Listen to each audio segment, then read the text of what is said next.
Hey everyone. So, this is me, Maria, obviously. Um, I came to the conclusion that writing on this and writing on that, and then I can't re-find my files and all of that it was just too ineffective. So, I I decided to just try and jump right into it and try to record myself trying to explain some things. But please bear with me. I've always been like super camera shy, so even just sitting here is just yeah, influencing me. I get nervous and stuff. But I wanted to try and show you some things because even though I can't say that I'm any kind of artist, but if I thought to myself, maybe if I tried to show you in some kind of visual, then maybe it would become a little more tangible, everything. Make it more concrete, I hope.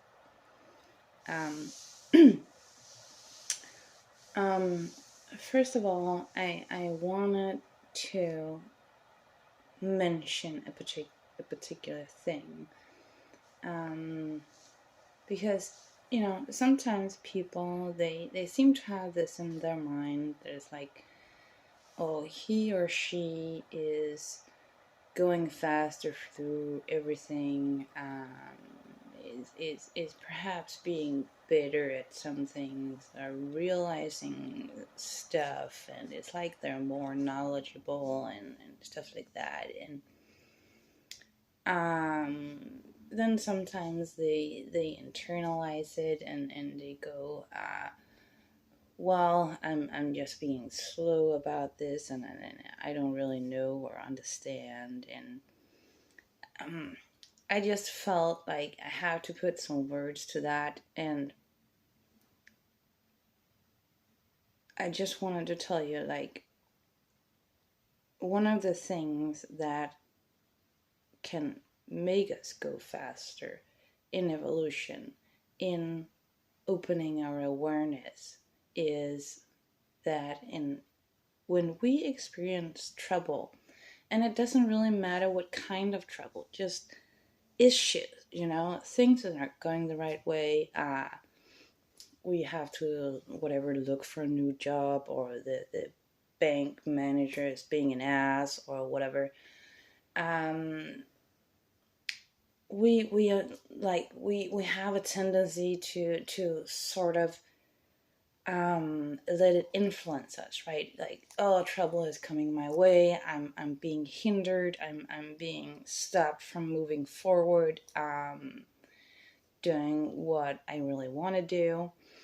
And I think we should just try and like stop it right there and just take a look at what is actually going on. What is trouble really when it comes down to it?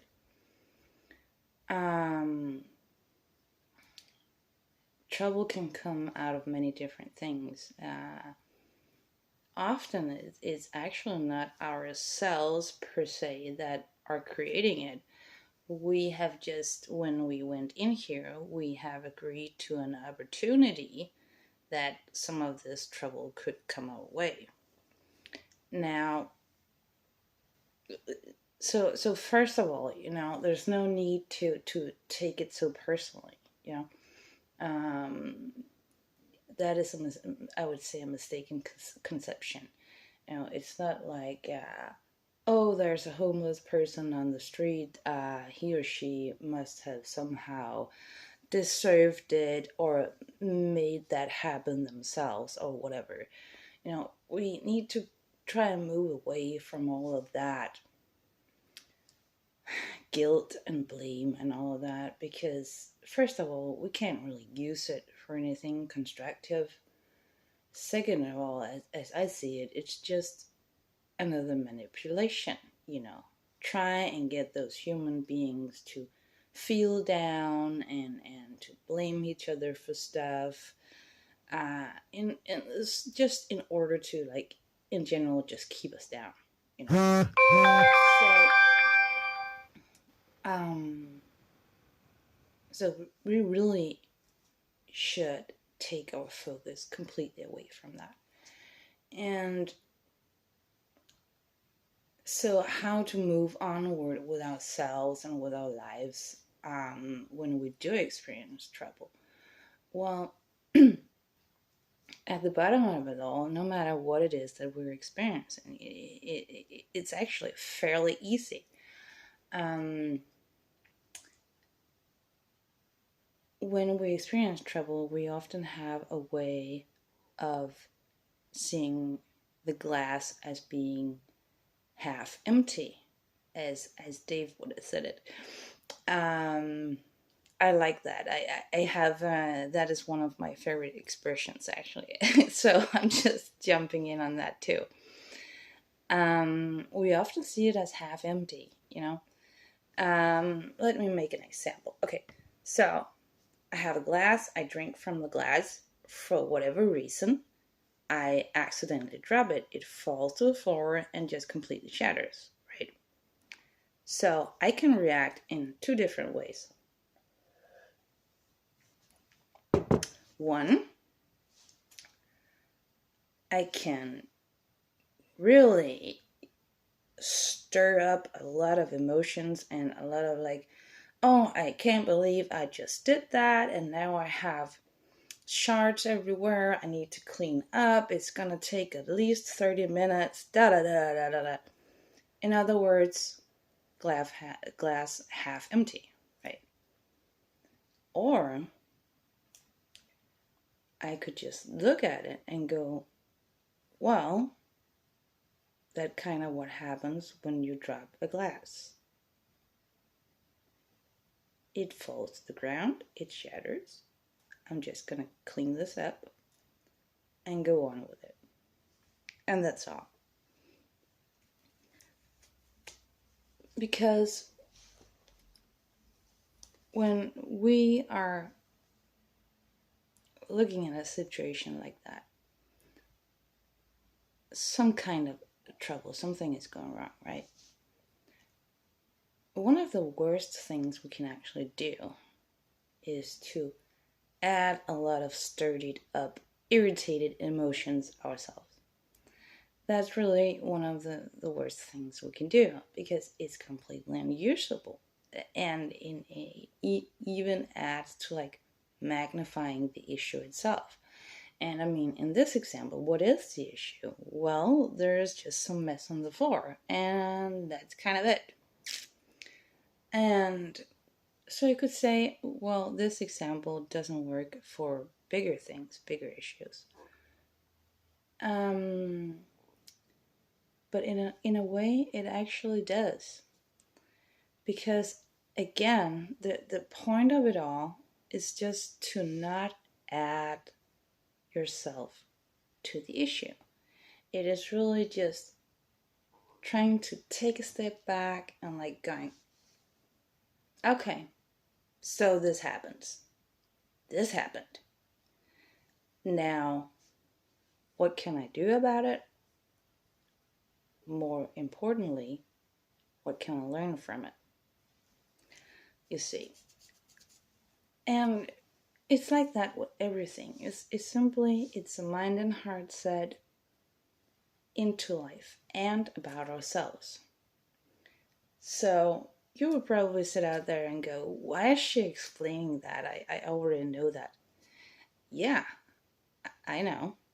You're a smart person, right? But are you actually applying that in your everyday life? Or is it more like a theoretic thing that is, you have that in the back of your head, right?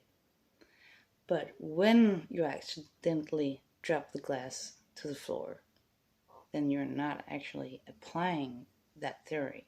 You're just reacting in the situation.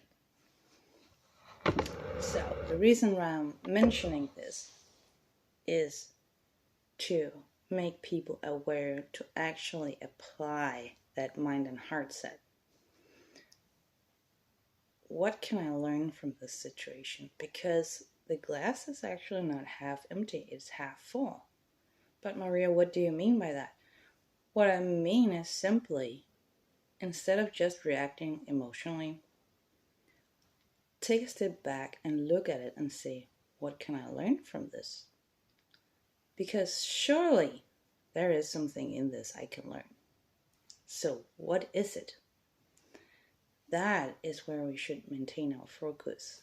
And the reason why such a small and easy thing is important to mention when it comes to the overall evolution, growing your awareness, looking at life, all of that is because that simple practice is applicable to everything in life. And the effect in the long run is that you're actually more open to growth and you're more open to knowledge about yourself, about other species, spirituality, human related things, all of it. You're in general more open to growth. And that's one of the reasons why some of us seem to be ahead in evolution, so to speak, than others. That is one of the main things that we have been doing.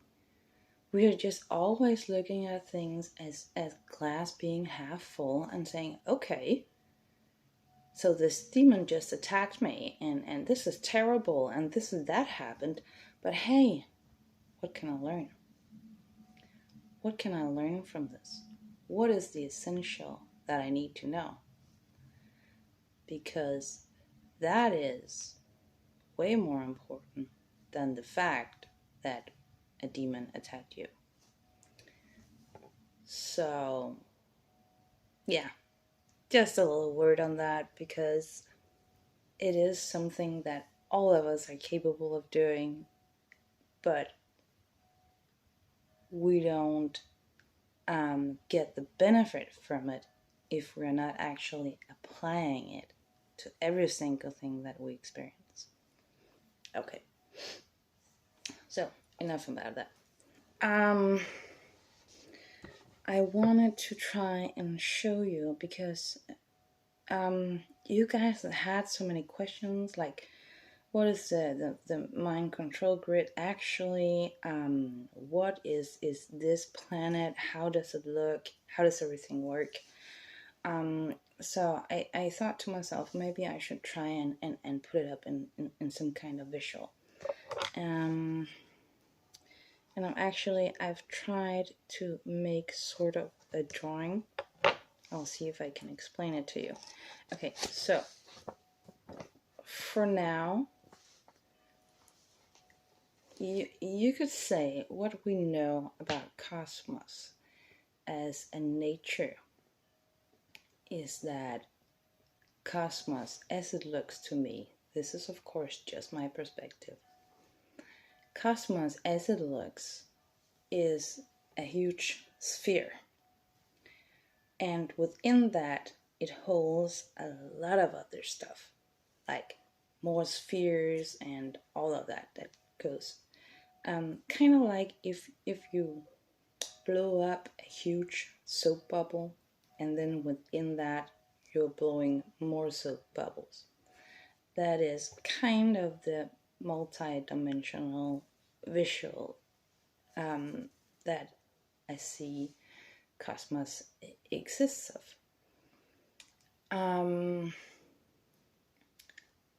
So if we take that as a basics, we say, okay, for now, we just imagine that all planets and all stars, they are spherical, just like cosmos. then I have tried to, and I'm not an artist, okay, so bear with me. I have tried to make this very simple drawing of what Earth could look like. Of course, I can't do really the multi-dimensional look, so you have to imagine a kind of as it like came out of the paper, okay? And one thing I can say beyond the spherical shape is that it kind of looks like an onion, okay?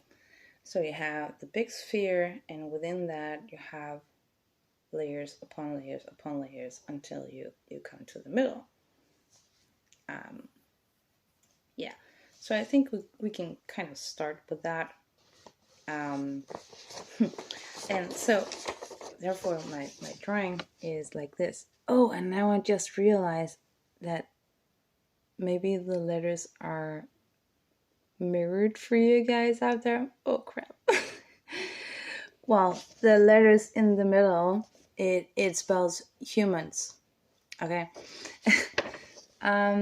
Okay, so let me try and explain this drawing. Okay, so you see out here, that is what we could call the outer rim of planet Earth.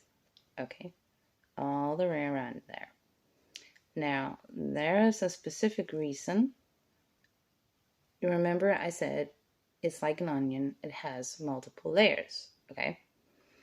So, I have added a couple of extra lines here to kind of visualize that the outer rim, however far up you would say that goes, there is 3 layers to begin with, because you see there's a pattern to the layers that is kind of interesting.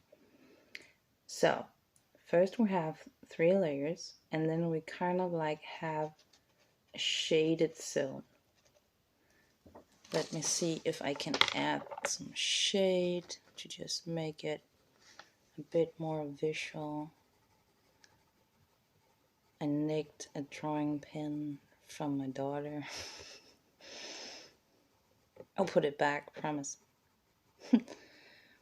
But this is not a shadow, okay? It's a shade. There's a difference. And the difference is, among other things, it's in the density. Okay, so see.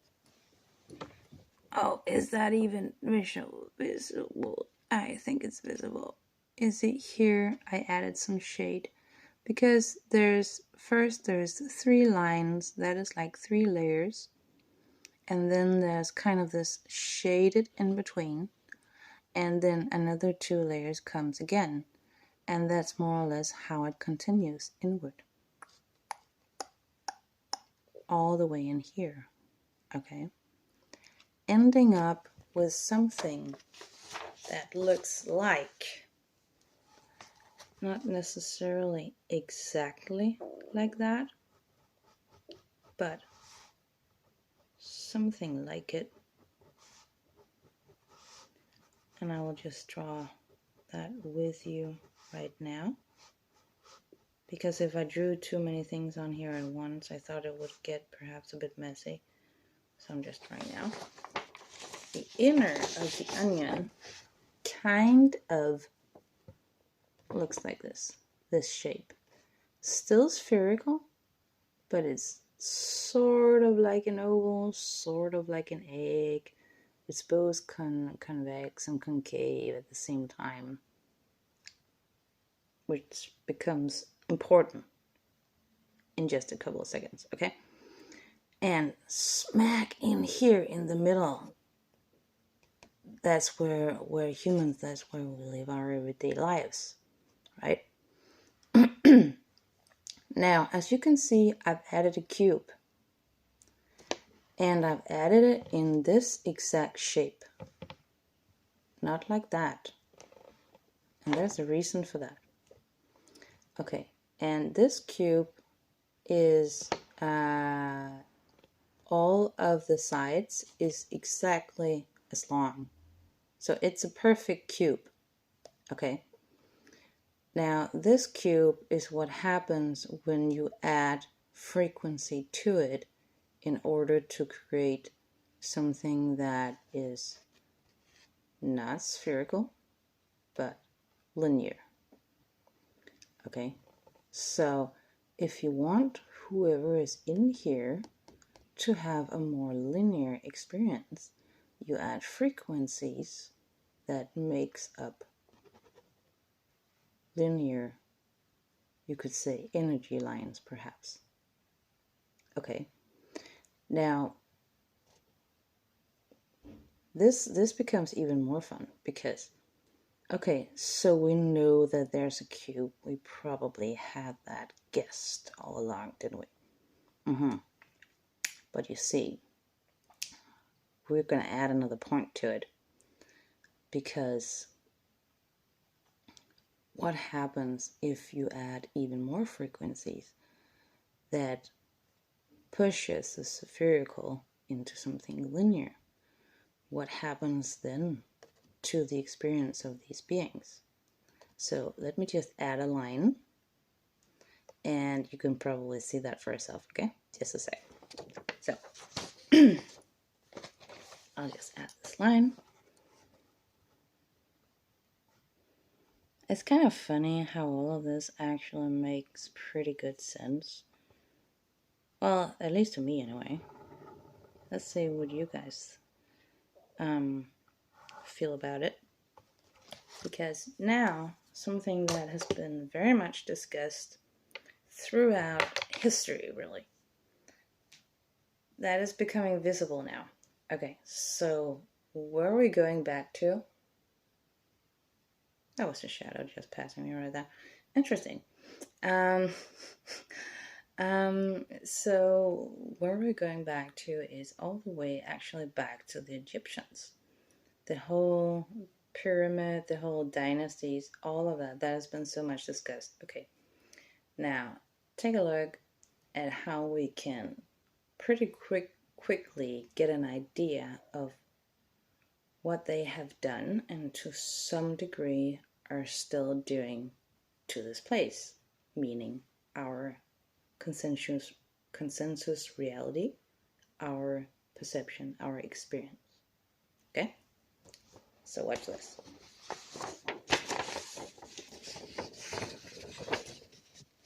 See that? Naturally, if you add a line to the cube, you have two pyramids. And one pyramid is pointing what to us is up, and one is pointing down. So, what happened with the pyramids was that they were trying to not interfere with the human consciousness, so meaning they didn't put up a cube.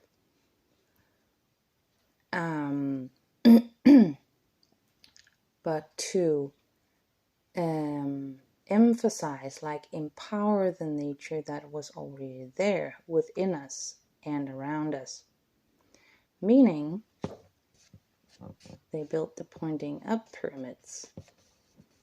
And not only that, of course, there were some underlying water lines and ley lines and all of that. They also had connection to natural cosmic stars, to a fixed star. You see, there's a little secret to this whole star business. The only actual stars that is worth our attention, I would say. Oh, let's do that. They're kind of like up in this outer rim here. That's where we can see them. This would be the cosmic, I call it dark waters. It's like a fluid, but it's not water. Usually we refer to it as space. In the brims of that, with the perception that we have now, we can see these huge glowing white objects, right? That seems to be staying exactly where they are. In other words, fixed stars. The fixed stars are natural stars. And why am I pointing that out? Well, because the sun and the moon seems to be moving, or we are moving around them.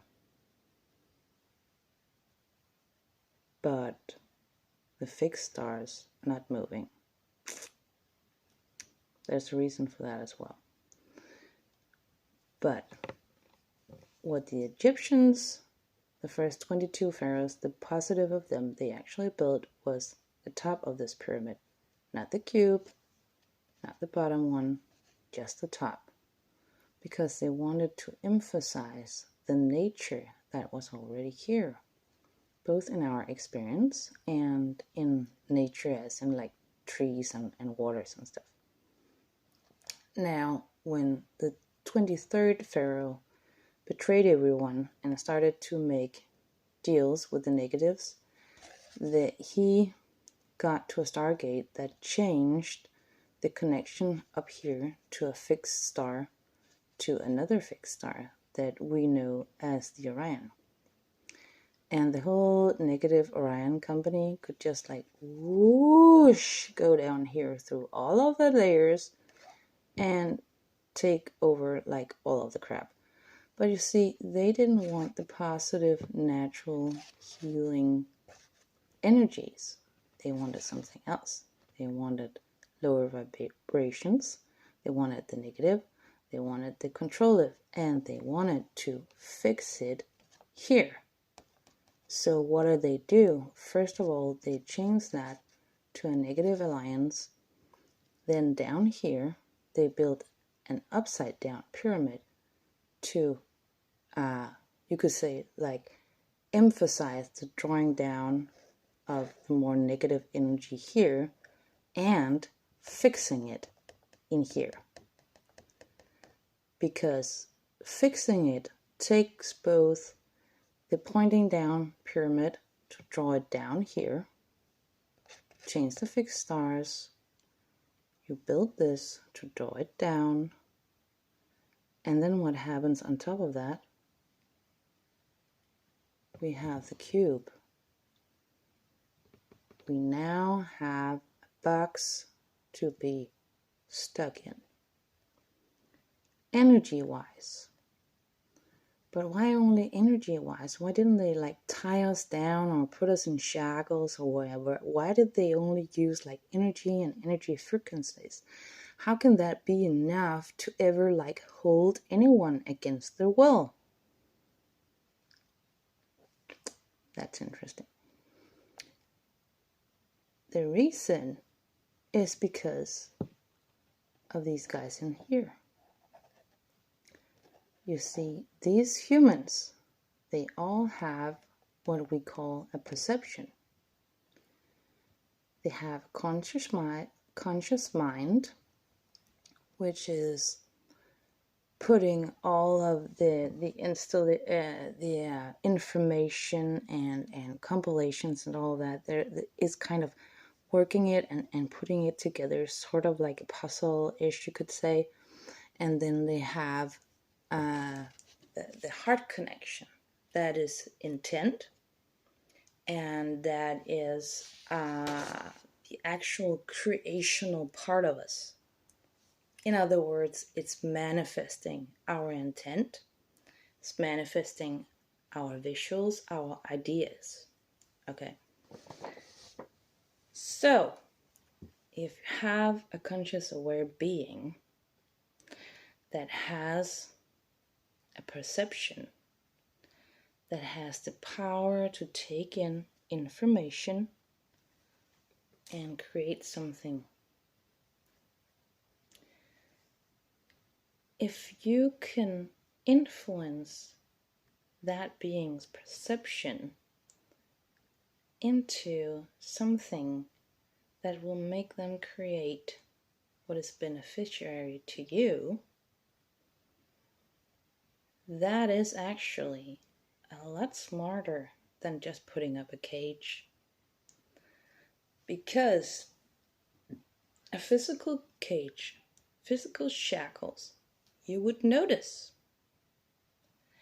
And as we are all born free from the cosmic source, naturally we would try to fight the cage, fight the shackles. They already tried that actually a long, long ago before this world. They had riots, they had fights, they had wars. That didn't work out, did they? No. They had to do something smarter to avoid the beings fighting what they were trying to do, fighting their control, fighting them gaining from us. They wanted to stop that. So what they did was that they made this simply by changing the fixed star connection, drawing down pyramid, which makes up the box. We could call it the mind control grid. And funny enough, one of the species, the Anunnaki, they have a way of communicating themselves as being a cube. Interesting. So what you imagine when you see this is not just as on the paper, a flat pyramid, a triangle. No, it's actually the pyramid shape. Because if this paper had the proper dimensions to it, you could easily see like, oh my lord, that is actually two pyramids that when you put them together, it becomes a cube, and the cube fits perfectly in the sphere. It just doesn't quite appear that way because it's a flat paper, right? But I can't do anything about that. I'm not going to like build a model for you. That's probably going to take me weeks. We don't have weeks. We have now. Okay. So I mentioned perception.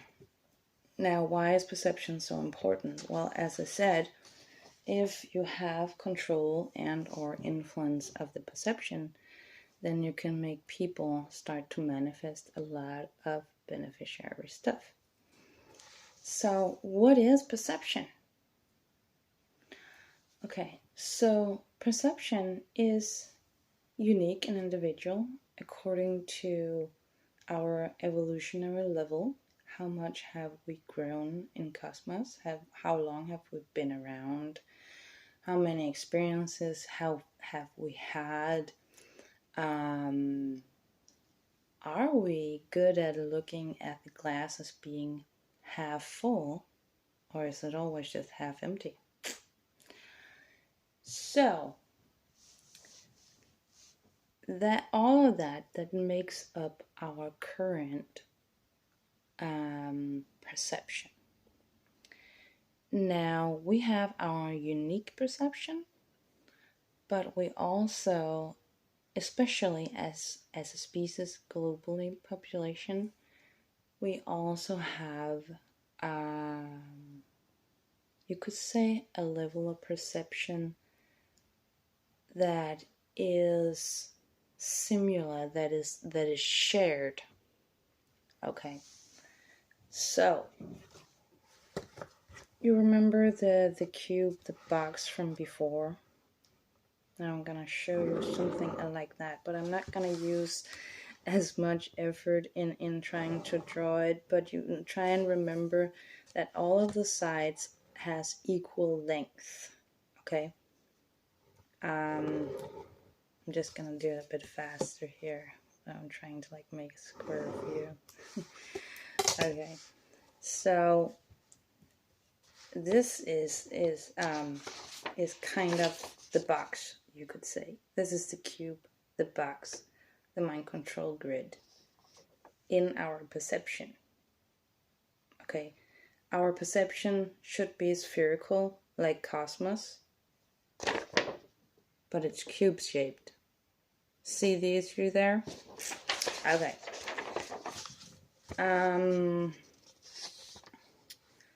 So this shared perception that we have, some quantum physics is calling it the consensus reality. Blah, blah. Consensus reality. That is just another term for shared perception. Okay? Now, I like to add a word to it, and you'll find out why just in a sec. Okay? So, let me just add the word. This is going to be a bit fun. I think you're going to like this. I like to be rogue. I'm sorry, guys. That's just me. Okay, so what I like to call it is frame. Okay, I like to call it frame because when you look out at your surrounding environments with your perception, it kind of looks like you have a frame, doesn't it? So I like to use the word frame. And I'm going to try and explain to you something that you can actually look up extra if you would like to. It is a movie from the 1890s, I guess. It's called Groundhog Day, and the lead, the main character is called Bill Murray. And I can't believe I'm capable of remembering those names, but I did. Yay. Okay, so Groundhog Day was Bill Murray, because there have been made a lot of copy-ish kind of movies like that, but they're not the same thing. Check out Groundhog Day and you will understand the whole frame thing. Because what happens to him is that he wakes up one morning realizing that he's stuck in the same frame. But there are other beings, that are other people there that is also a part of his frame, meaning consensus reality, shared perception. Okay, and so in his movie, he is fighting for and working for figuring out how to grow himself, his compassion, his heart, his skills, his knowledge, everything, in order to get out of the frame. Because this time program that we have here is not real. We are actually resetting and reliving sort of the same day in 9 steps. That has also been manipulated, but because you see the number 9 is referring to a spherical energy, where the numbers 4 and 8 and 12 is referring to linear energies, geometrical shapes. Okay, so interestingly enough, he has to keep on improving not just his life, but mostly himself in order to get out of that. And that's kind of what we're doing. We keep repeating, waking up in the same consensus reality, trying to figure out, how do I improve myself? How do I improve my surroundings? How do I improve the way I live and treat other beings so that I can get out of this cube? Okay.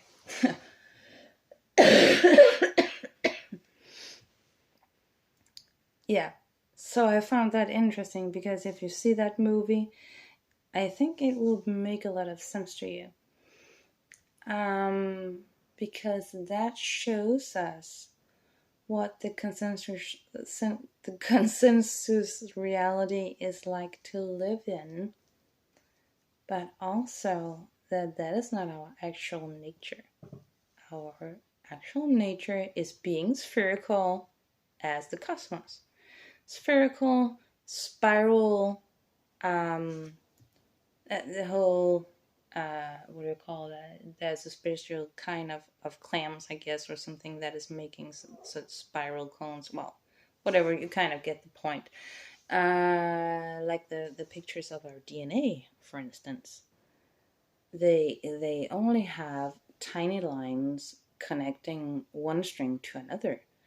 But the main lines, the main shape is all wavy now, isn't it? It's spiraling, it's coiling, it's spherical. It has these more what word to use? You know, they are without angles. Okay, they are without major straight lines and angles. They're all coily, you know, like the cosmos.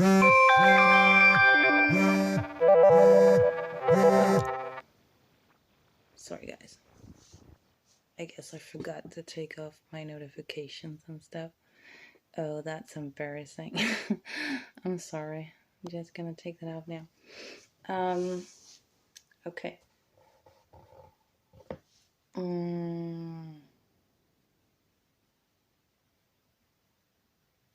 Yeah, so hopefully that way you can see the difference between what is natural for us and what has been inflicted on us.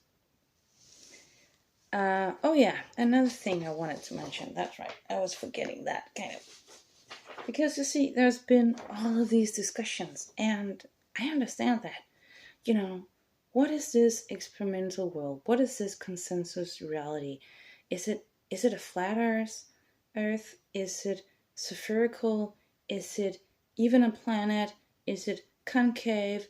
Is it convex? What is this? What is it? Because we only have the frame to look through, right? Well, if we go back to the first drawing I made, you can almost kind of see that it is everything at once, isn't it? Say we draw a stick man right here somewhere. Stick man or woman. And that person has its own perception. What is it going to perceive? Well, it's going to perceive, oh, the earth is flat.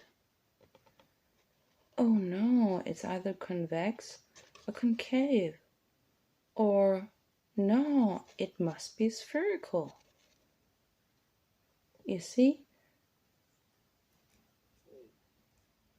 The planet, the natural planet's own energies in itself, and the added grid that we're in, it gives us this complete mixed perception. And that is why some people, they just wake up in the morning and go, I just know that the earth is flat. And well, yeah, you're kind of right, because you are kind of living on a line, aren't you? You know? And sometimes when some of the energies is like fluctuating and not really going stable and smoothly as wanted, as they should, then we have all this that we are terming like glitches in the matrix, right? So it might be that all of a sudden these people, they are actually sure that no, they saw something that is pointing to, it must be a flat earth. It must be concave with a dome on. It must be that we're actually on an entirely different planet. No, it can only be spherical. You know, when we have these ideas, it is not because our environment is per se changing. It's because something in us is changing and trying to grow. And sometimes we're picking up something that is being influenced into us because, well, someone wants us to manifest that, right? And sometimes it's actually our nature going like, oh, I feel like something is different. The wind, it's like it's not the wind. When I walk through fog, it feels like fog, but there's also something else there, isn't it? We have, and sometimes people, they're just, I would kind of say lucky, but probably luck has nothing to do with it. Um, that they are recording a bit or snapping a picture of these glitches in the matrix.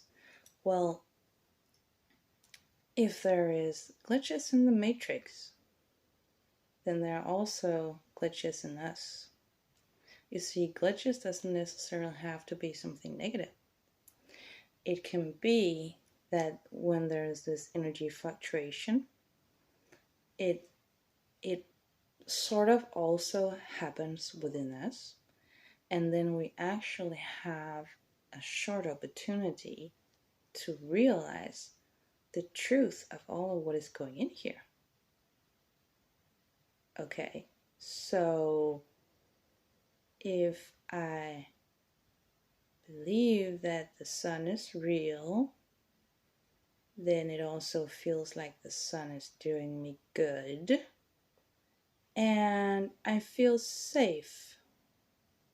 If people are saying the sun might actually not be what it seems to be, it might be artificial, then when I go out, I don't really feel like the sun is very nice to be in.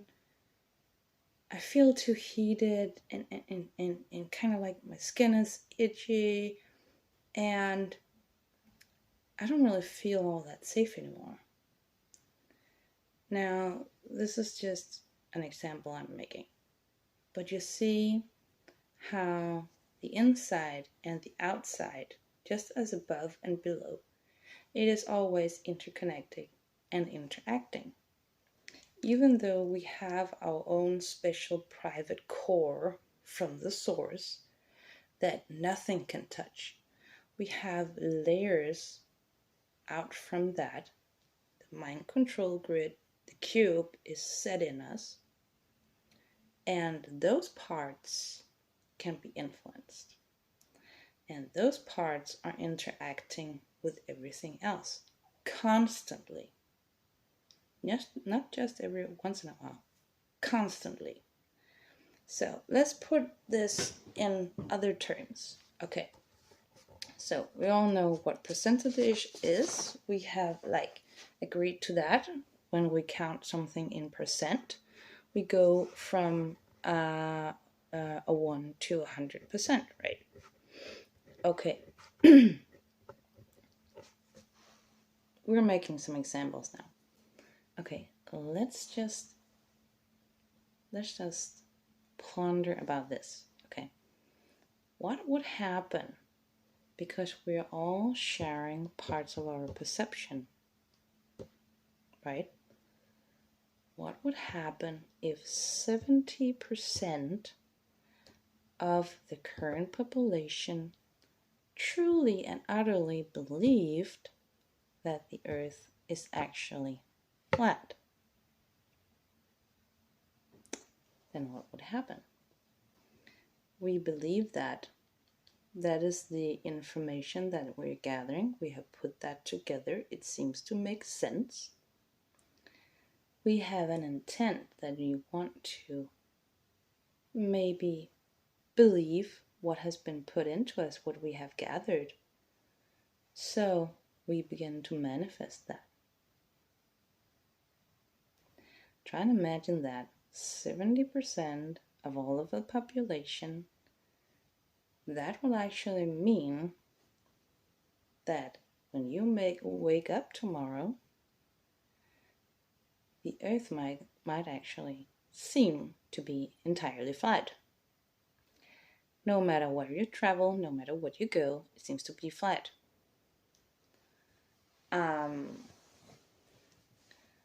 This is actually what we're dealing with, is the perception.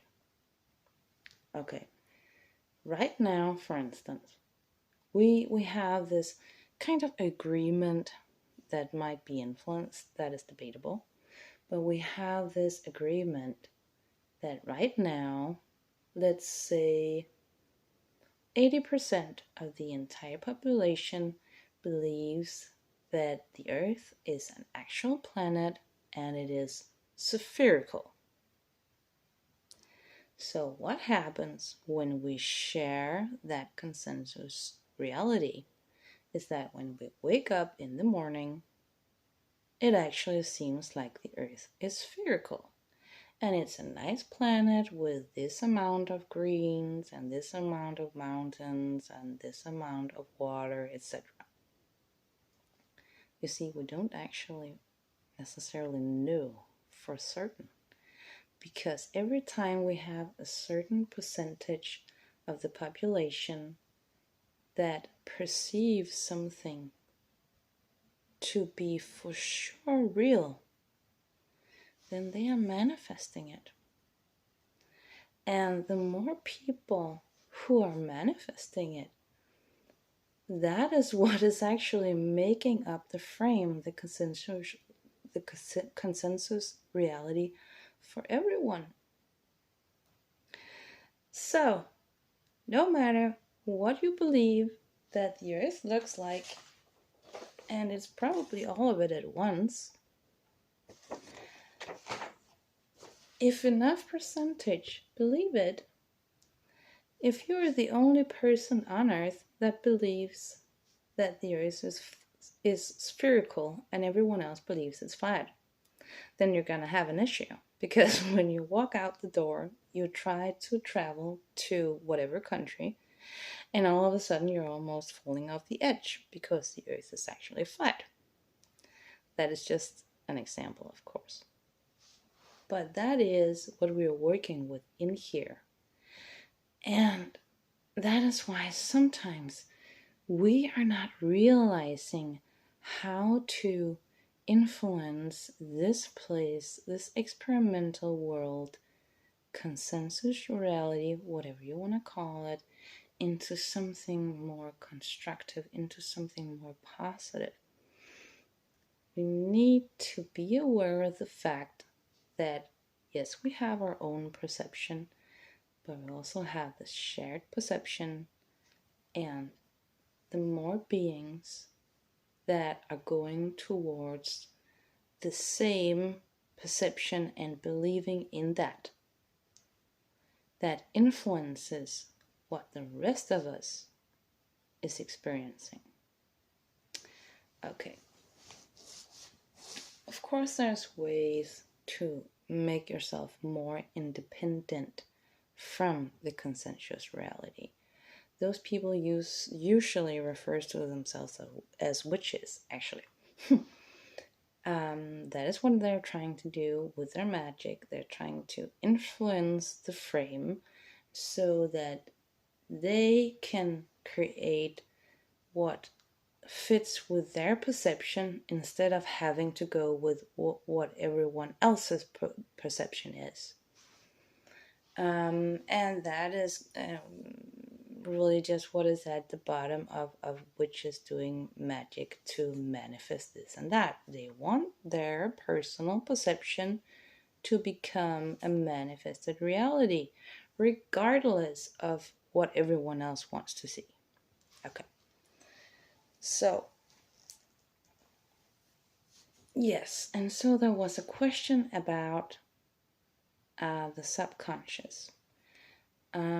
Let's work towards that.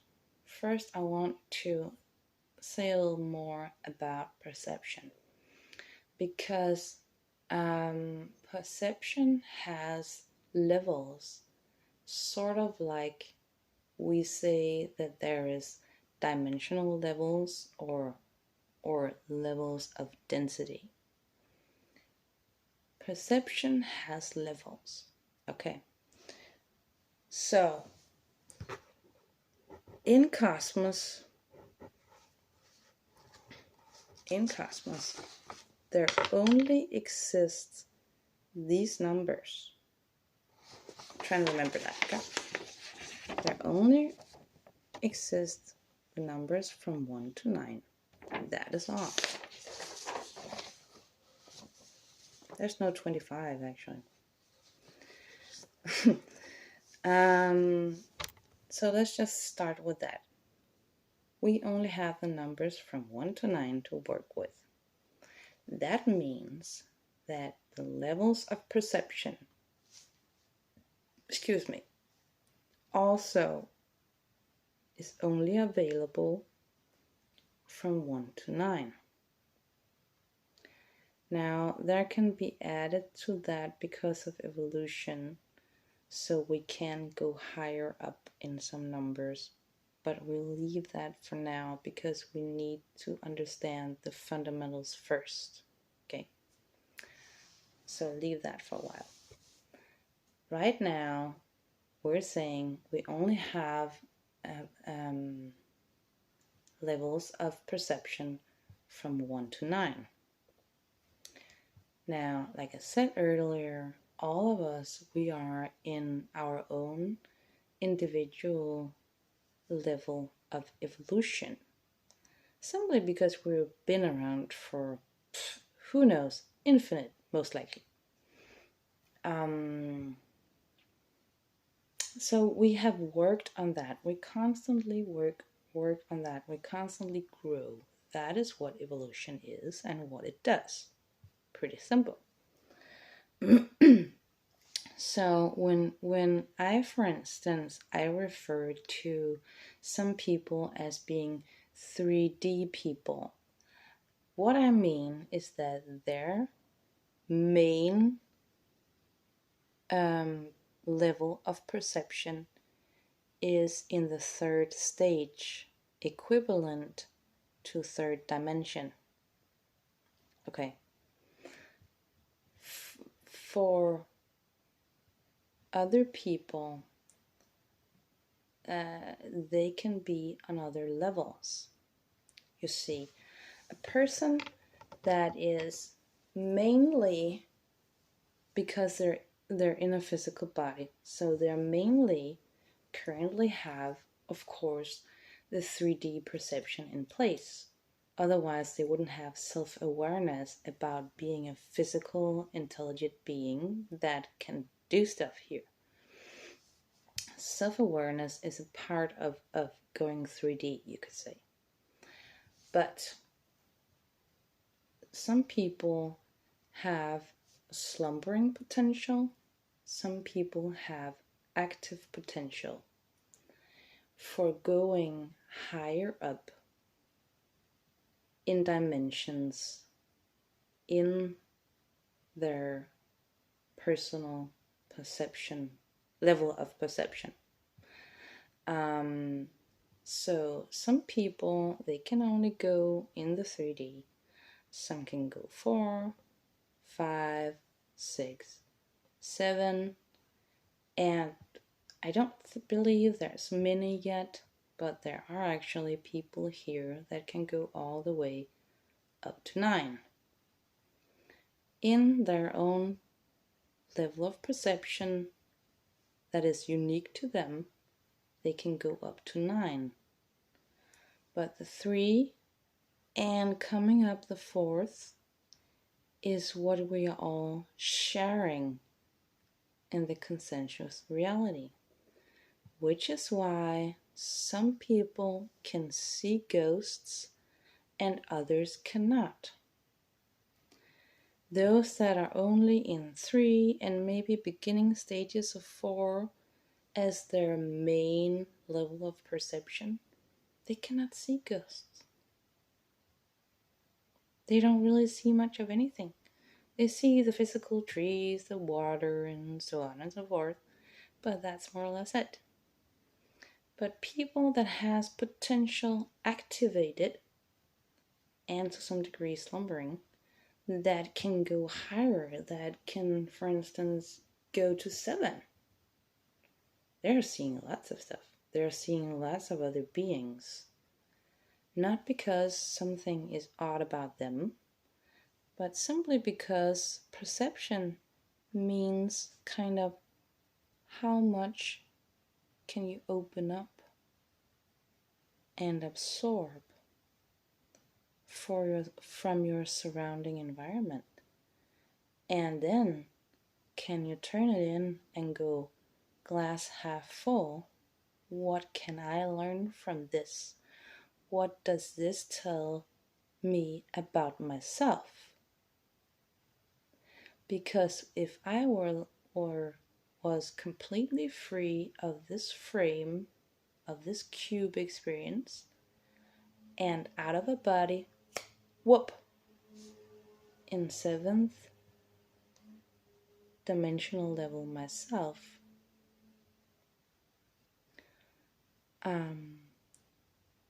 if I could do that,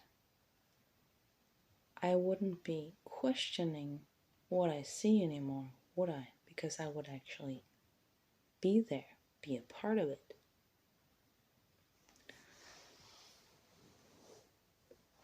So when we grow in our level of perception, we start to see things out of the ordinary, whatever you want to call them, ghosts, demons, aliens, whatever it is.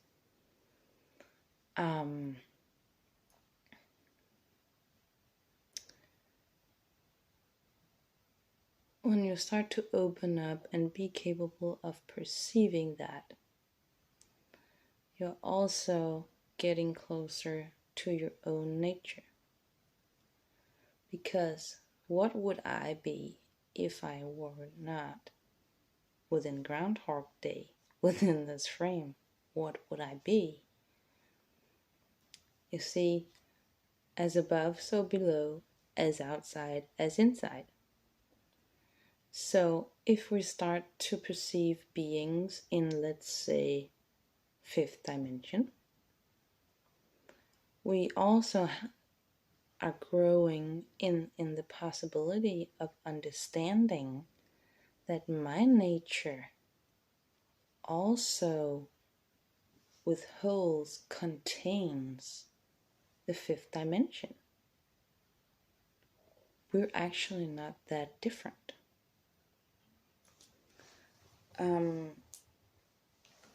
Maybe perhaps unless we're talking about a demon or something that is going off from some of the very low vibrating and negative.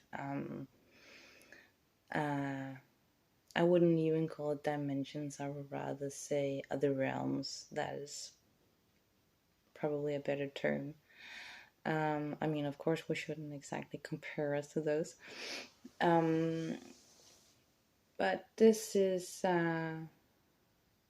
trying to explain that when we're ready, we start to experience something that is out of ourselves, that is out of the ordinary. We are also ready to understand what is in ourselves, our nature, that is just as ordinary.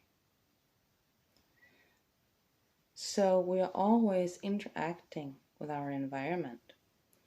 If we smarten up about a 5th dimensional being, then we can also smarten up about the 5th dimensional level in ourselves, in our own nature. Yeah. Okay.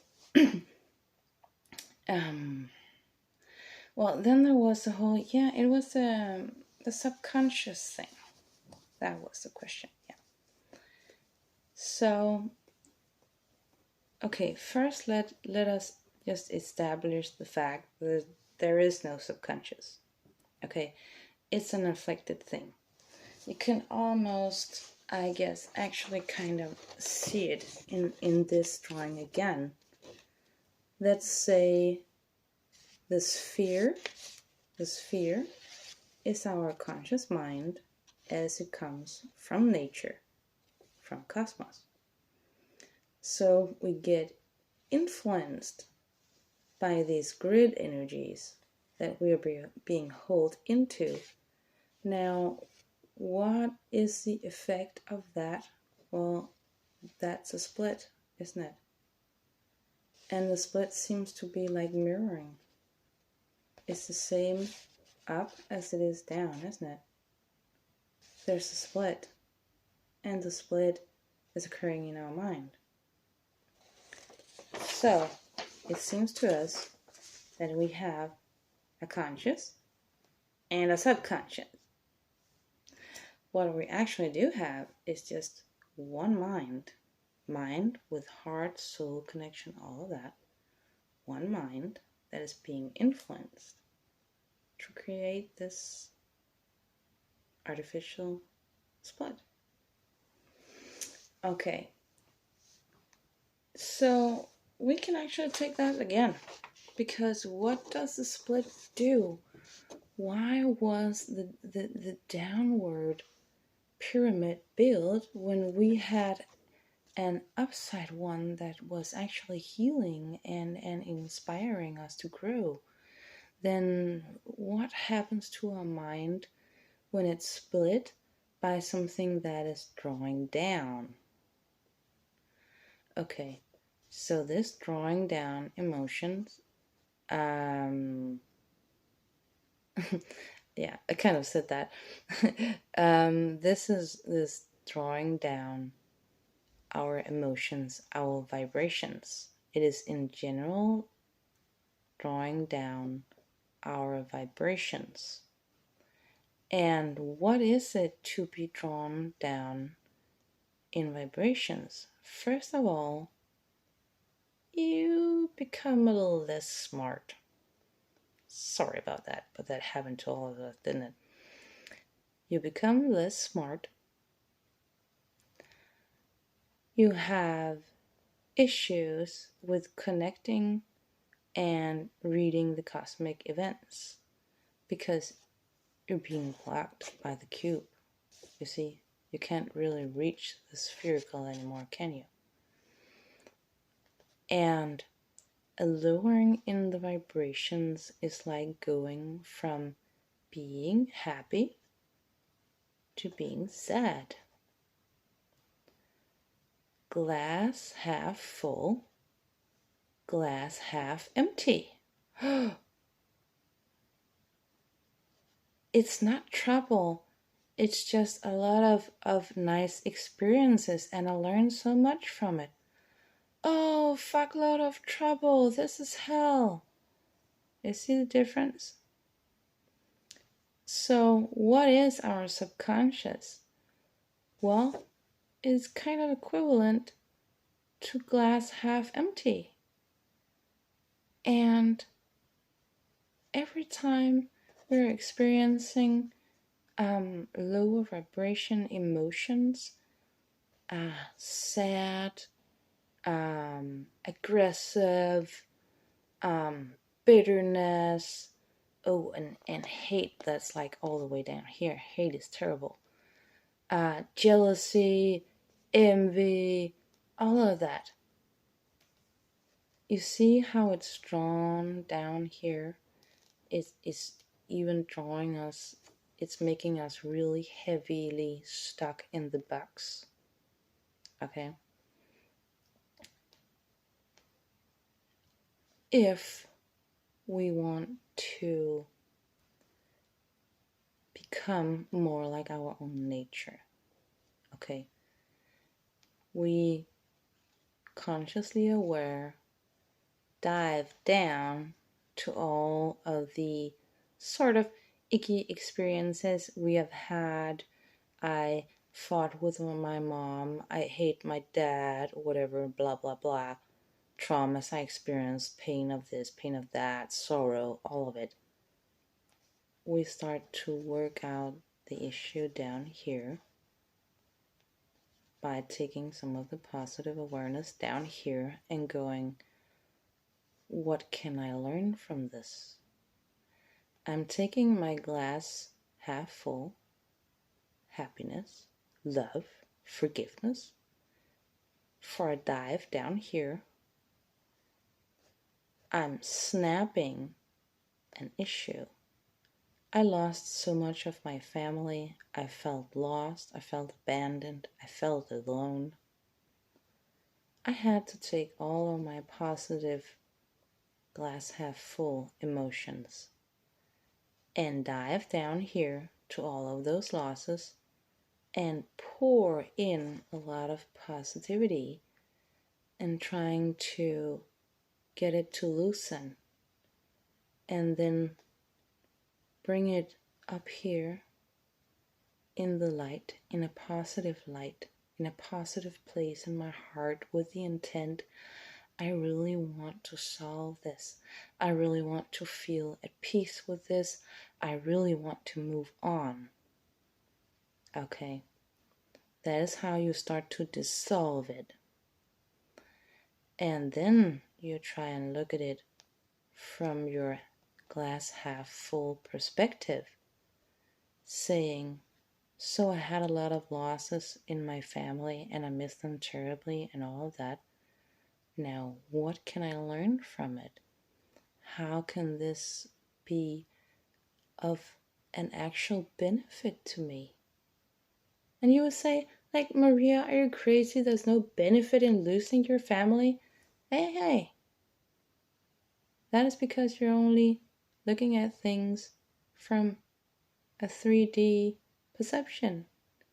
If you're looking at it from 5 or 9, it changes the experience. Because my lost family members that was lost in the 3D perception, they are still there. They are just in another perception. Most likely 7 or 8 or 9. But that's because I have a good-hearted family. So it could be that they were perhaps taking tours in limbo or whatever else they can do here, and they would be in the 5th dimensional experience, for instance. But they're still here. So why am I sitting all the way down here being crushed, crying my eyes out, being alone? Oh, I don't have anyone, yada yada. Oh, come on. Come on. It might be that they're not still here in 3D, but they are here in other Ds, in other perceptions. And you know what? I learned to become even more independent and even more strong because I didn't have a family that I could just run to solve everything. I had to freaking do it all myself.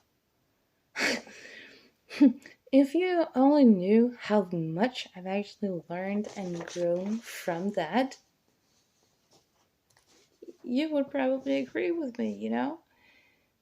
Sometimes huge losses is actually one of the things that makes the biggest difference in our growth, for us to become even more skilled, to be better at forgiving, to be better at showing compassion and all of that.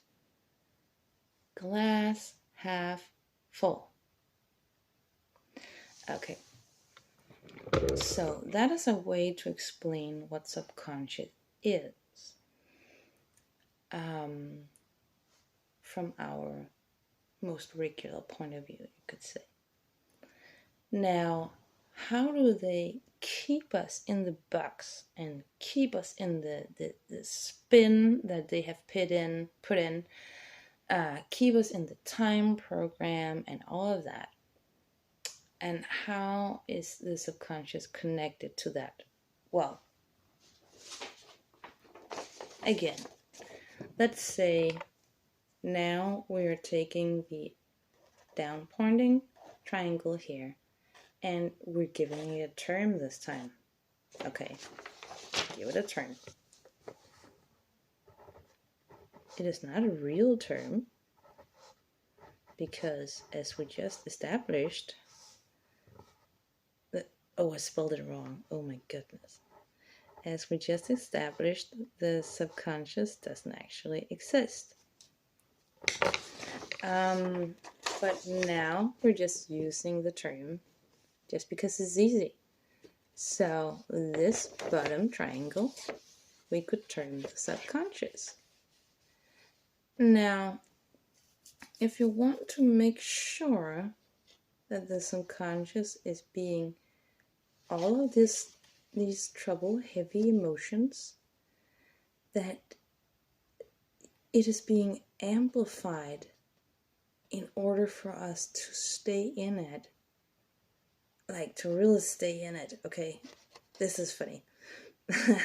Well, not funny, but sarcasm anyway. Okay, so what you do is that you build a facility like the moon.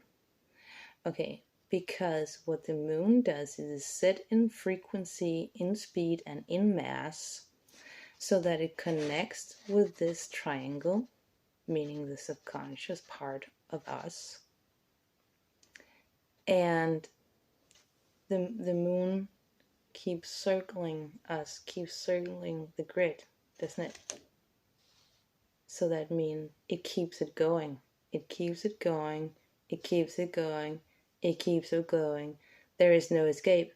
Oh, well, there is. But it's a tiny hidden doorway. And you can't get out of it before you are ready. And when are you ready? When you have cleared out, when you have taken out the mess in the subconscious and made it into something more constructive up here in your conscious and your heart, that is when you are emotionally mature and free to leave here. The moon has a secret doorway, and this is kind of funny because it's in the numbers, okay?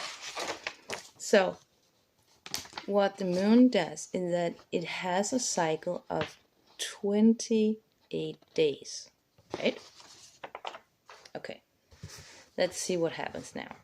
The moon has a cycle of 28 days. Well, when you put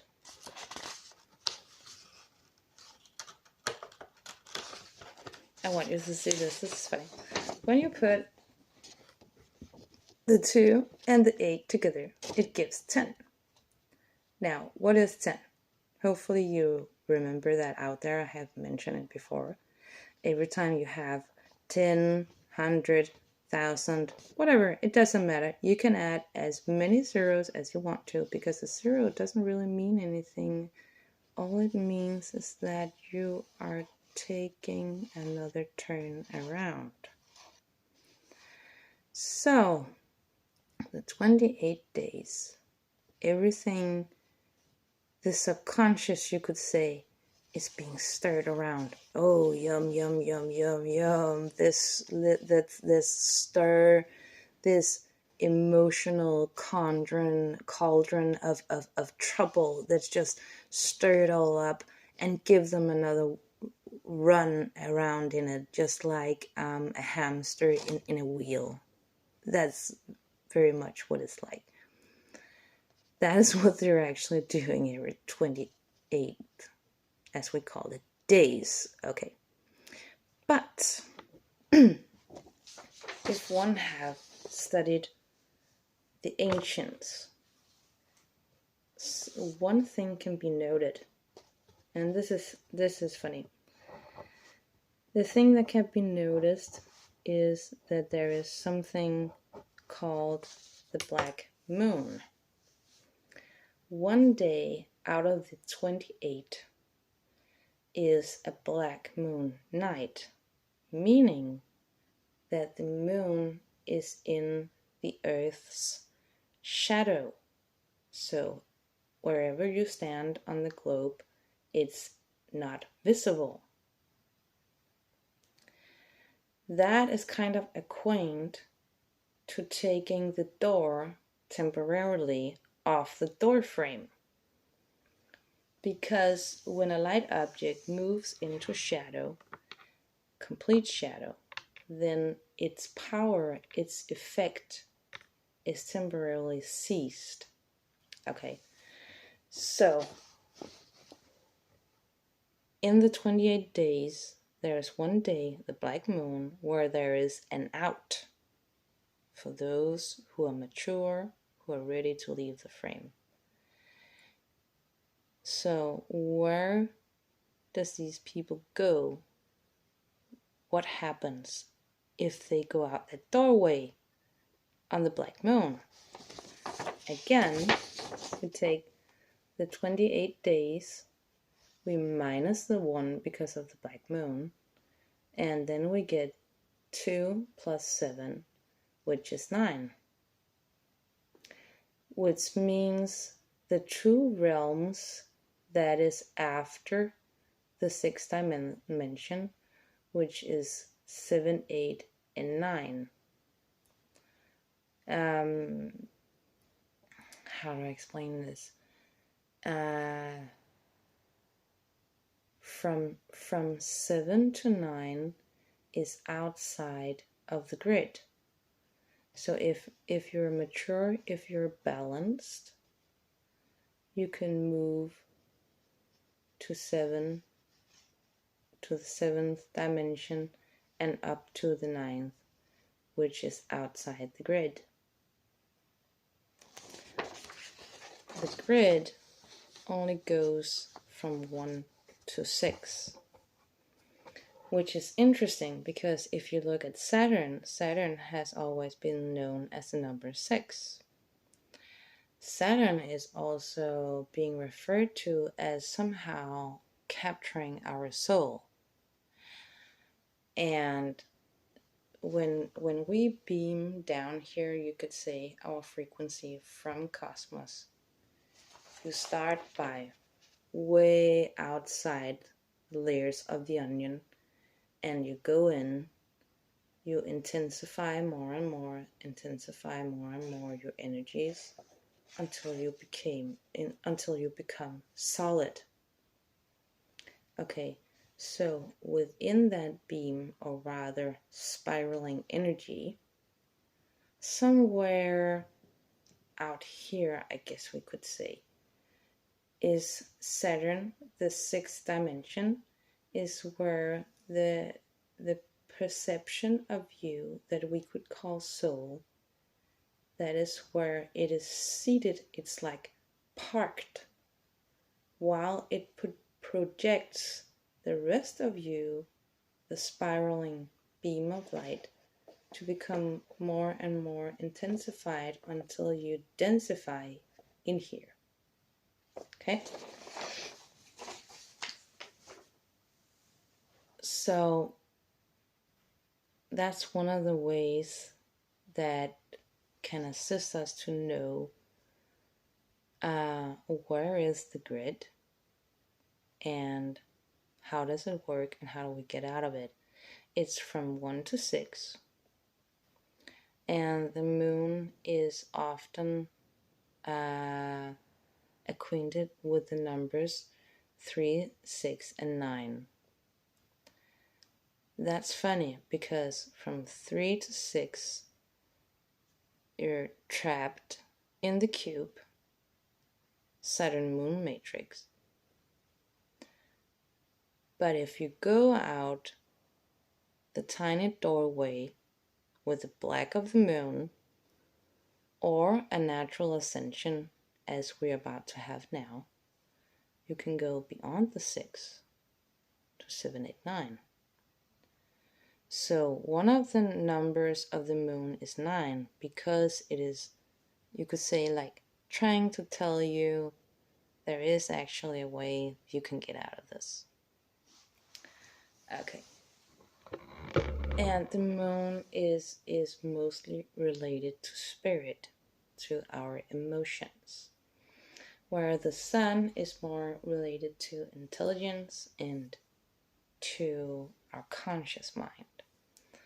So you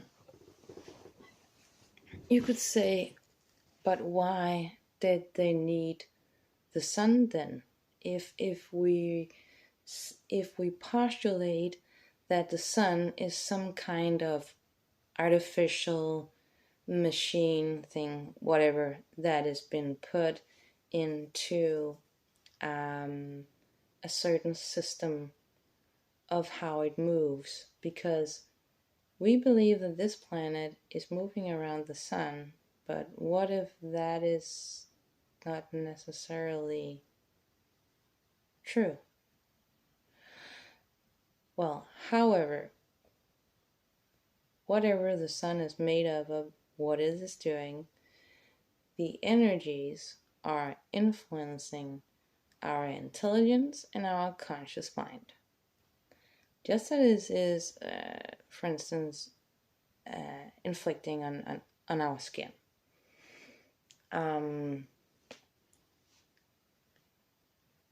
But you see,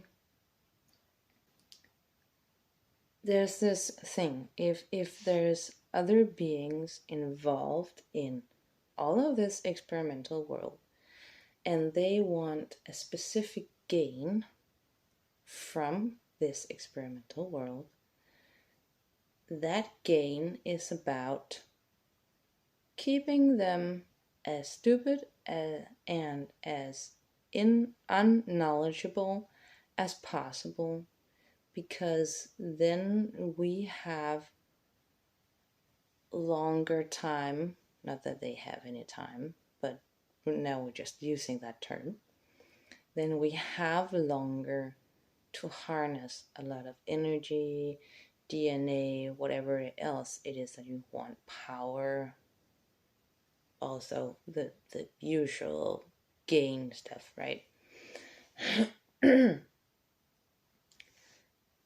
So they made a moon that splits our mind in such a way that it seems like our emotions are a part of our intelligence.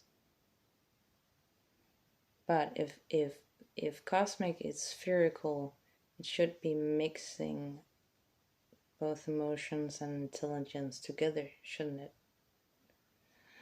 So I would say this split is artificial, and it's been done so because you can easily influence emotions if you kind of have those separate from the other stuff. Okay.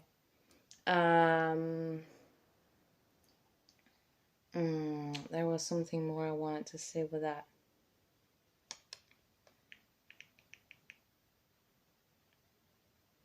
Yeah, so the moon is said to influence that. Oh yeah, and when you're like ping-ponging the energy between the moon, the conscious beings within the consensus reality, the Saturn, and this sun object, whatever that is, you're kind of building up a system that is kind of amplifying its own energy. So why do you want an amplifying of that energy? Well, because that makes it possible for keeping you in the lower vibrations, in a lot of trouble. And if you cannot find a way to learn how to get out of that emotional mess, then it keeps holding you back. Meaning that is how you can give us an experience of having such a thing as time. And that time is long. I mean, we experience it as we are kind of short-lived, but at the same time, oh goodness, a year, that's a long time from now, right? All of this funky what we call timelines. It's made artificial within this grid, And they're using those objects, sun, moon, Saturn, and what we are here, you see again the 4, the cube, in order to make it up and maintain it. Because from then you're kind of just mirroring around, running around in the same cube the entire time. And that's why then there comes this, oh, millennia, we have been here for millennia, we have done this for millennia, for centuries. No, actually not. That's just because we keep running around in the same box that we have termed time. And someone clearly didn't want us to know about the whole box thing. So they said to us, well, just look at the movement, look at the movements of the moon and the sun, and start to count them. And you have this time, because then you know how much time has passed. I see something is also entirely off with that, because why would someone come here and teach us that if they know that this time cube box is not natural, it's a not natural experience in cosmos? You see, that doesn't make sense either, right? So, and someone's saying like, oh, but that's because time is its own dimension. No, not in a cosmic perspective. No, in a box, linear setup world kind of perception. Yes, but not as natural to cosmos. You see, we can find it in the fact that we are calling cosmos infinite. What is it to be infinite? The short answer to that is being infinite is being without the distorted conception of there being a time to be measured. You can live in one short moment like that, and that moment can be infinite if you don't have a distorted perception of there being such a thing as time and that you should be counting it. Then this moment could actually be infinity. Again, we're down to perception. Whose perception are we talking about? Cosmos or the box? The dimensional level of 9 or that of 3? There's a big difference there. And that is how one moment can keep on happening and be infinity. But to us, this is just 1 second out of tons of seconds. Okay. So what am I missing here? There was something more about the sun. Oh yeah, so the sun influences us to grow in intelligence and conscious, you could say conscious skills perhaps. But there's this one but to it. Okay, and this is why it becomes a little funky. Well, for me anyway, because I'm thinking about it this way. If you could affect someone's intelligence without them even knowing it, and you wish to gain however much you can from that being, then you wouldn't be turning up the notch to influence them with a growing and even bigger intelligence, would you? You would probably try, without going against the nature of cosmos, only turning the influence barely as much as you have to in order to not break the natural rules of cosmos, that is evolution, that is growth. See? So they could be trying to use the sun, this is just speculation, they could be trying to use the sun to give us only the least amount of growth in divine intelligence, as they barely have to without breaking any rules. That way, they have at least the possibility of making use gain from us for longer, don't they? But there are also, of course, benign beings amongst the star people that really does want us to grow.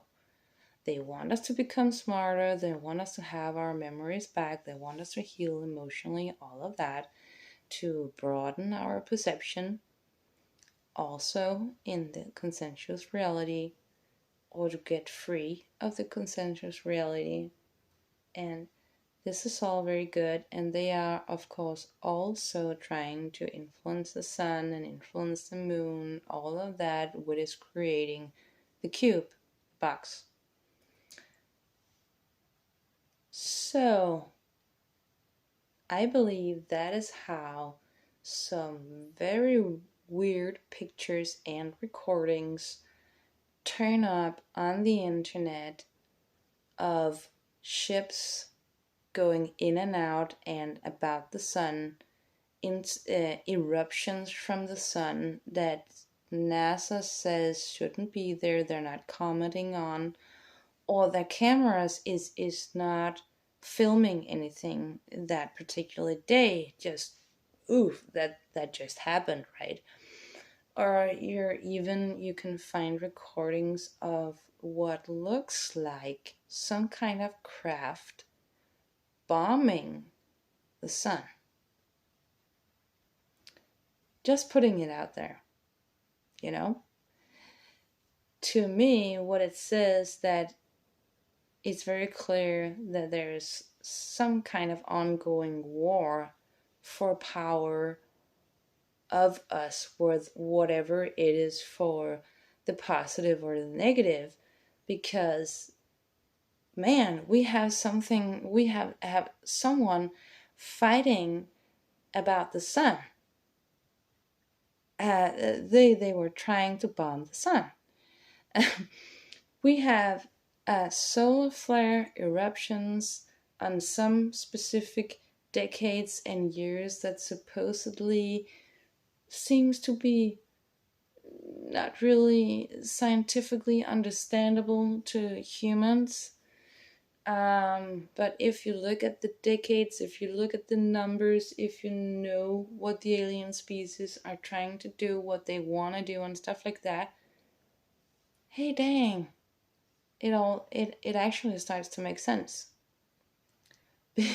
Because all of those solar flares are usually also the decades that we see a lot of trouble folding out in the events on Earth. Again, the sun influences our intelligence, our conscious mind, our awareness. So if you influence one, you influence to down here, where we start to manifest, to create, and then the effect that you want comes out here, and you can just grab it. So yeah, and there was just one more thing. So what determines the dimensional level from 6 to 9? I've been looking into many times. I just wanted to put this in. that you remember Ani Osaru, if you have seen some of his recordings to Dave, where he is saying that somewhere in the star system there appears to be an ice wall. Okay, that is a very interesting term, because the ice wall refers to energy going completely stagnate, as if there is something stopping you, that you cannot evolve, you cannot move out from there. And what do we have amongst our planets? We have Pluto, for instance, that is completely frozen, and some are calling it an ice rock instead of a planet.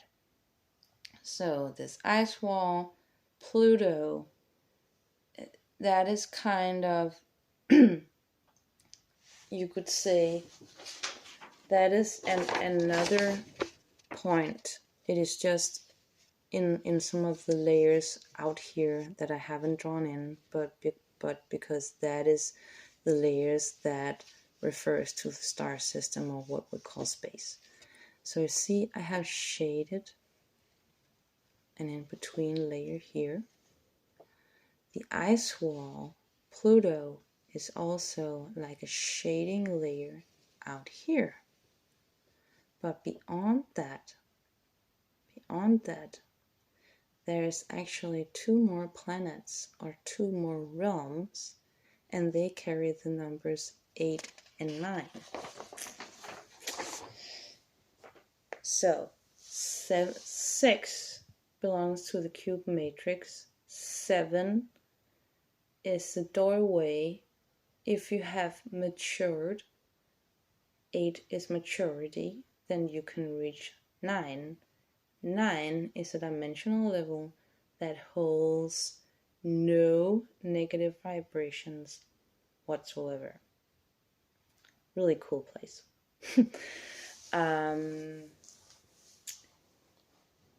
Yeah, oh, I was getting to something else with that. Ooh, crap. I think I just forgot.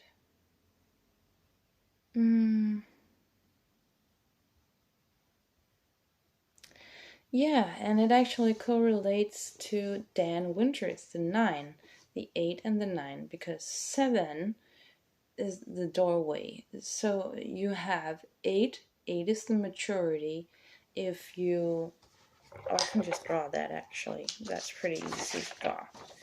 You see, if you take the number 8,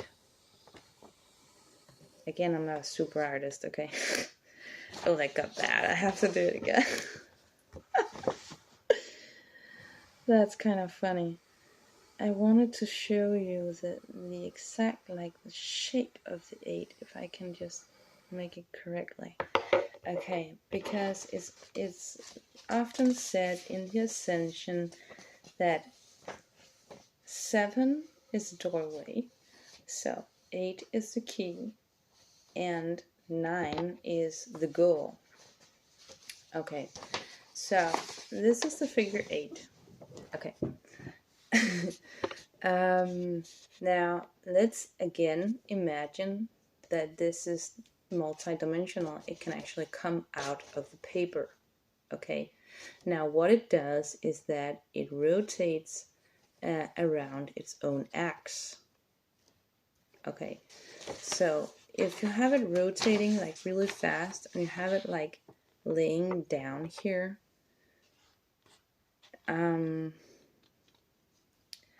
so you see, also it becomes kind of apparent that it kind of looks like polarity, doesn't it? The whole plus and the minus, see that? And they're spinning, right? Okay, so imagine this. What happens if you take those two, because they are exactly alike, we spin them so fast they are outside of time and space, out of the cube, and they're exactly alike. See, then they look like this. and they're spinning so super fast with the physical, that inside this starts to occur. And now, what is this? It's a donut shape, isn't it? So 7 is the doorway, 8 is the key, the donut, to go to the 9 that is outside the grid. You're completely free of the grid. And what is the grid, so to speak? It is all the negative vibrations, because the 9th is completely free of the lower vibrations. You cannot be sad when you're in 9th dimensional level. You simply can't, because you're so mature that everything you experience is glass half full. More even so, the glass is actually full. Fulfillment, that is what 9 is. And that is our goal. And if we are using the Black Moon doorway, we can go to 7. Then we can choose to stay and mature there and go from there into the 9th. Or we can get to the 9th when these sort of natural ascensions comes. Cosmos is evolving inside all of us to such a degree, including in the planet that is our perception. We are making this planet with our perception and our beliefs. Cosmos is growing and all so much that the grid cannot hold all of us any longer. Some of us that is closest to the 7, 8, and 9, we will ascend, we will leave, because growth is demanding it. You see, asphalt cannot stop a tree from growing up through it. The tree breaks the asphalt away and grows up anyway. It's the same thing with us. We can reach such a maturity that the growth that keeps coming from cosmos, it simply, you could kind of say, pushes us through the cube mind control grid to the 7, 8, 9, if we are ready for it. In the ascension, everyone else who is not ready for it, they will still get this natural upgrade, this natural level up, because that is what evolution is. But they won't go all free and through the 7, maturing in 8 and going to 9. They will stay within the 1 to 6. But that is not necessarily a bad thing, because in the consensus reality, we all need siblings, we all need family, we all need grandparents, those that has walked before us, to keep teaching us and keep telling us, you know what, glass is half full, so just come on, let's do this. Okay? So even though some will be leaving in the ascension, others will stay behind, but not because they're abandoned or left or anything. No, because that is where they are at in their evolutionary level. They need to do 4, 5, and 6. That is what they need to do. So they will become the grandparents. They will become the bigger siblings of those who are less mature than them. You see, so a lot of things are going to happen right now, and That is why I cannot call the Saturn moon mind control cube matrix, I cannot call it a trap per se. Because you know what? There is actually ways of getting out of here. And no matter if you feel like you can find a way or not, it's still gonna happen one way or another. Because Cosmos will ensure that it happens. Because Cosmos is doing all of the evolution, all of the life force. And no matter how much some other beings might be trying to stop and hold that back, they cannot. Okay? It is not within their right, it is not within their power. They can only try and slow us down and make us go, oh, glass half empty. But that's all. That's all they can do. Okay? So trust the process of ascension. Trust your own nature. Because at the end of the day, no matter what species or beings or demons or monsters or whatever the fuck, they can't actually do anything to you. You're a cosmic being. You're like the power. That's why they have built all of this cube thing so that they can try and gain from you what they don't want to make themselves or what they can't make themselves. That is why you're so interesting. You're one of the greatest powers in cosmos. Okay? So whatever happens, glass is always half full. Okay.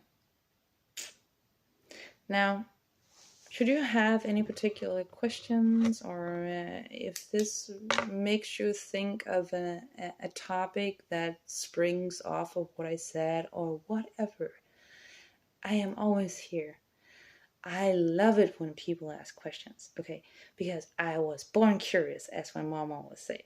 Okay, so you just go ahead and ask, okay? I'll either write something for you, or perhaps I will try and do this recording thing again, unless people are like laughing their asses off. Okay, so that's up to you, okay? Whatever you want to do, whatever you want to ask, don't hold yourself back, okay? Don't do this polite, shy thing, just ask away.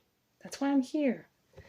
And whether you see these things as being facts or just speculations or whatever, that is always up to you, to your discerning. Remember to discern with your heart. You can feel if things seems right or if they're like, and that is your task. That is for you to do always, no matter what I say.